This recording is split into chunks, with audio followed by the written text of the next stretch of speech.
let's talk about how we can optimize our brains. What is this thing that we're calling optimizing the brain? Everybody's different, but there are some common features of how we are all put together at the level of the nervous system and body that direct us toward particular practices, particular routines that can be especially powerful for neuroplasticity. Neuroplasticity is this incredible feature of our nervous system that allows it to change itself, even in ways that we consciously decide. Now, that's an incredible property. There are a certain number of people that are pretty good where they're at and they don't want to change, and that's terrific. And I tip my hat to them, and I think that's wonderful. If ever they decide that they want to leverage these plasticity mechanisms, they can at any stage throughout the lifespan. The goal is to figure out how to access plasticity and then to direct that plasticity toward particular goals or changes that you would like to achieve. The trigger for plasticity and learning occurs during high focus, high alertness states. We have this system of neurons in our brain and body that's just incredible that wake us up and make us alert. And when we're not accessing that system well, we cannot access plasticity. We cannot optimize our brain.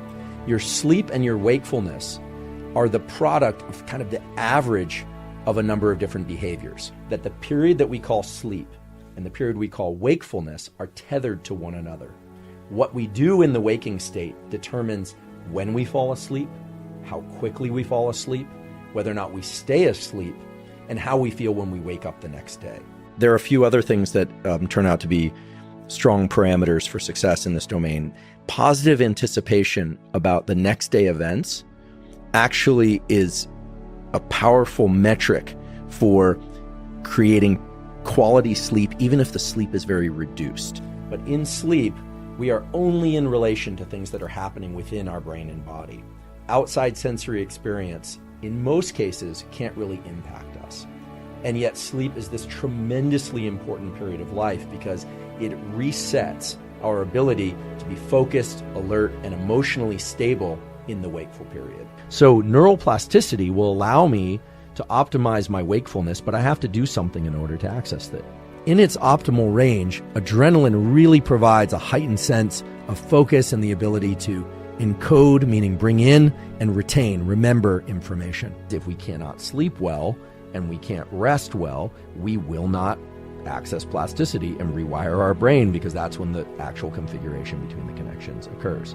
It's simply a matter of plugging the correct elements into the correct boxes. Here's a more or less a rule about how the brain functions vis-a-vis focus, learning, and creativity. Most people tend to wake up sometime around when the sun rises. Maybe not right at sunrise, but within an hour or two or maybe 3 of sunrise. Mid-morning is when many people tend to achieve their peak in alertness and focus. Generally, states of high alertness, when we're very, very alert, are great for strategy implementation. When we already know how to do something, you already have the strategy and you just want to implement the strategy. Sometimes the hardest and most critical tasks are tasks that require creativity. Creativity and tasks related to it oftentimes come to us best, or the brain is best at achieving those, when we are in states of calm or even slightly drowsy. The brain is going through these 90-minute so-called ultradian cycles throughout the entire day and night. Every 90 minutes we shift over from being very alert to being less alert and then back to alert again. So the goal is to get into what I call the tunnel, to really get into a tunnel of quality work. Because as you all know, the moment you sit down to do some serious work and you flip off the internet, all of a sudden it's as if the phone has a voice. It starts calling you. It's almost as if the restroom has a voice. But we all are familiar with the fact that if we are focused on something, all that just kind of melts away. I'm creating this space.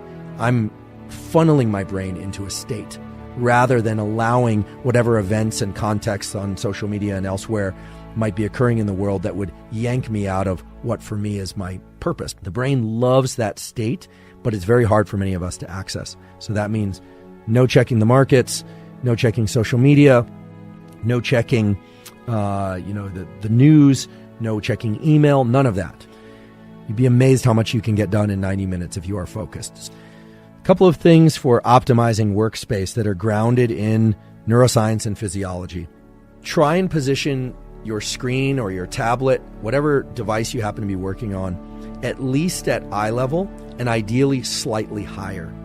If you think about it, most people are not doing this. Most people are looking down at their computer or tablet, and when our eyes are directed upward, it creates a state of heightened alertness.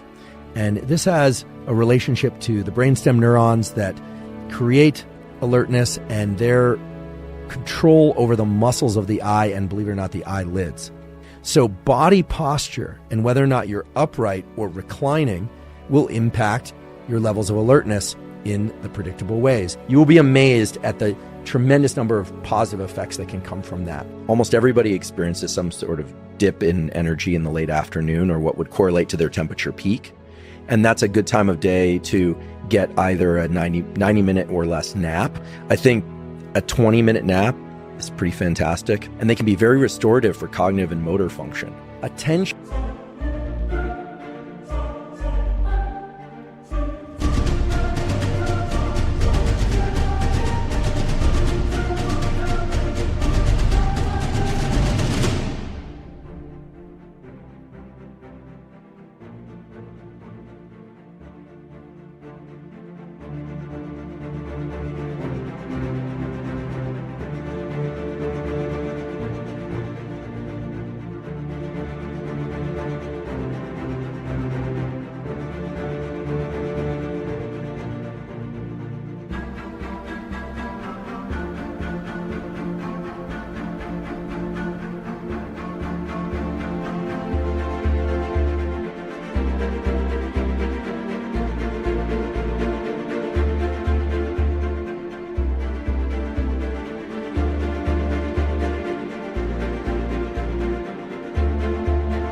Is something that is absolutely under your control, in particular when you're rested.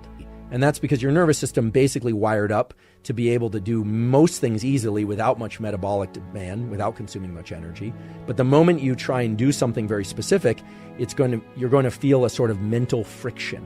If you want to understand neuroplasticity, you want to understand how to shape your behavior, how to shape your thinking, how to change how you're able to perform in any context. When you do something deliberately, you pay attention, you are bringing your perception to an analysis of three things: duration, how long something is going to take or should be done; path, what you should be doing; and outcome. If you do something for a given length of time, what's going to happen? It's what I call DPO, duration, path, outcome, type of deliberate function in your brain and nervous system.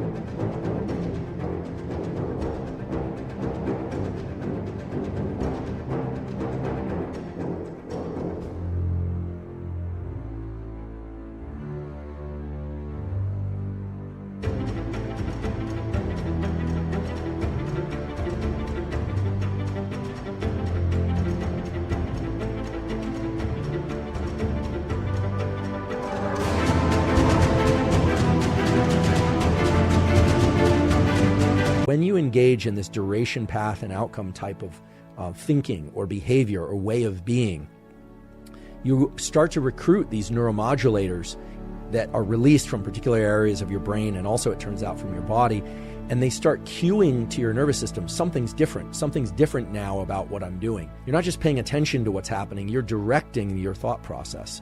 And a lot of people don't understand, or at least appreciate, that the thought patterns and the neural circuits that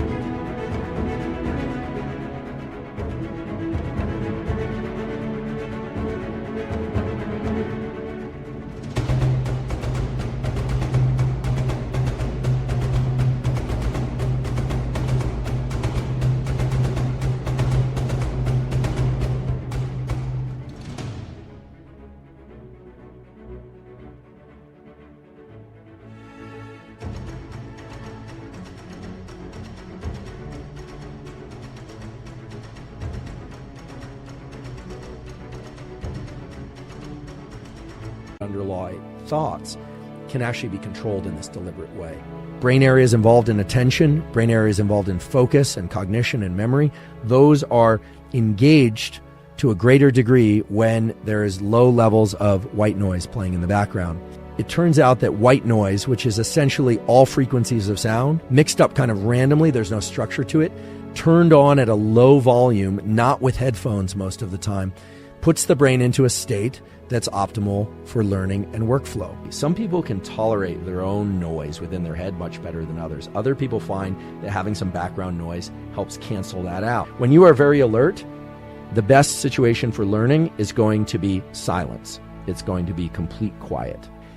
Eliminating background noise and really just trying to get silence is going to be best for learning and for implementation.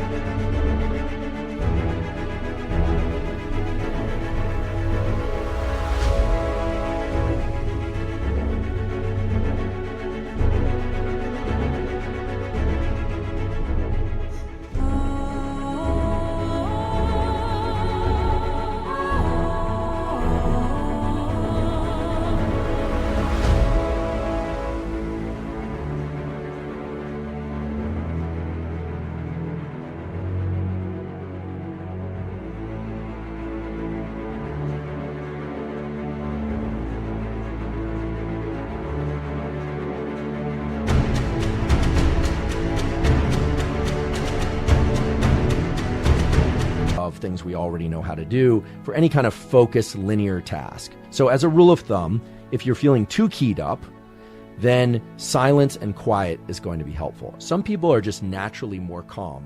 They're pretty mellow. They're kind of clear, calm, and focused all of the time. And those people actually are going to be less flappable. They're not going to be yanked around by background noise, or they're not going to be around, bothered from their learning or from their studying by a clanging of a pot from somebody in the kitchen. Some people are just more go, go, go, go, go. It's just the way that we're wired. And so you have to know where you are and what particular goals you're trying to pursue.